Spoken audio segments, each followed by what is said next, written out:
I have a prayer to read, but I want to say some things about it first. I'm so glad to be in this company and so glad to hear Councilwoman Watson this morning.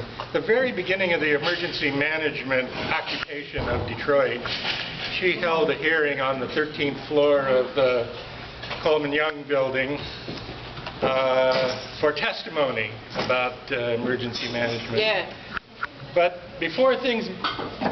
when things began, they started with African drums, they started with poetry, they started with song, they started with prayer.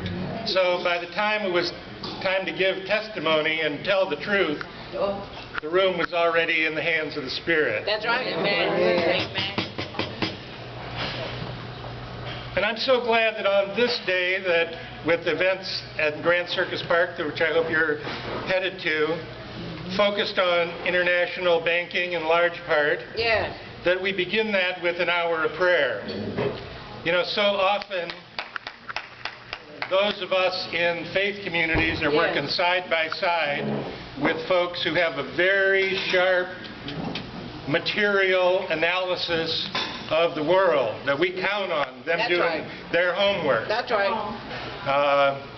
And at the same time, I want to say that banks, for example, or emergency management structures, or Jones Day law firms, are material realities, but they also have a spiritual dimension to them. Come on now. And a lot of the times, we do the material analysis, but it's like we're looking at the world through one eye. That's right. And Teach. the gift that faith communities have to bring to struggle Go ahead and teach. is to open the other eye and see the depth of dimension of the demonic at work. Come on now.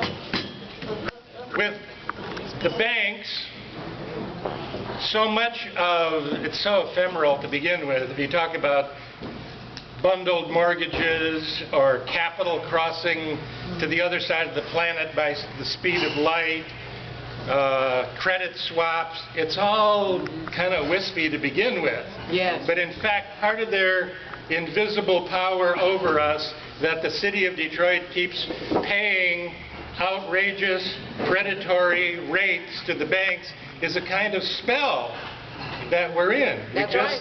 The city's doing it. Yeah. Captive in this spell.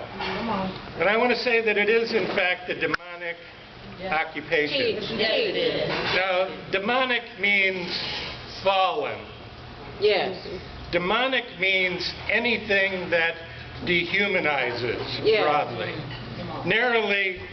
More narrowly, we could say it's anything which commodifies or monetizes or fetishizes or idolatrizes money and market. That's demonic. Go ahead. That's fallen.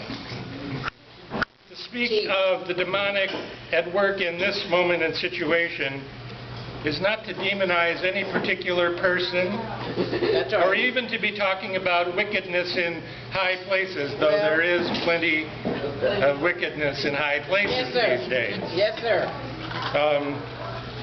It's to name the spirit and the system of domination which is at work in this age, and the power of death which occupies our landscape. My Lord.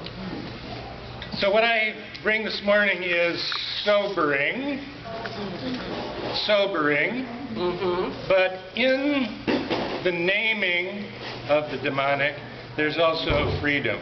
Yes. We claim the sovereignty of God in history, in our lives, in our city. That's the good news that's behind naming the power of death.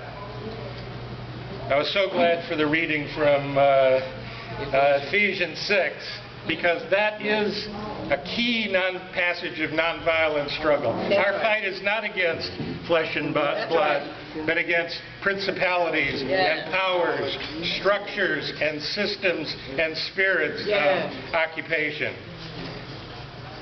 And I noticed that in that passage, it's the shoes, which are the gospel of peace, which you put on your armor.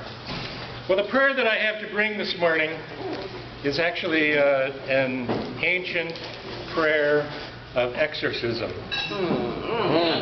Hallelujah. I think it's time for such a prayer. That's right. Hallelujah. All right.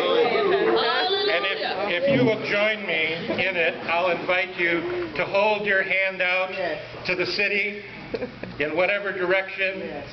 And if it's not a prayer you can join, I invite you to listen for the wisdom in the prayer. God, who by death destroyed death and overcame the one who had the power of death, beat down Satan quickly. Deliver this city from all evil spirits, all vain imaginations and phantasms, projections, and all the deceits of the evil one. Bid them harm no one, but depart to the place appointed them, there to remain forever. God, incarnate God, who came to give peace, bring peace. Yes. And I will add justice. Yes. Amen. Amen.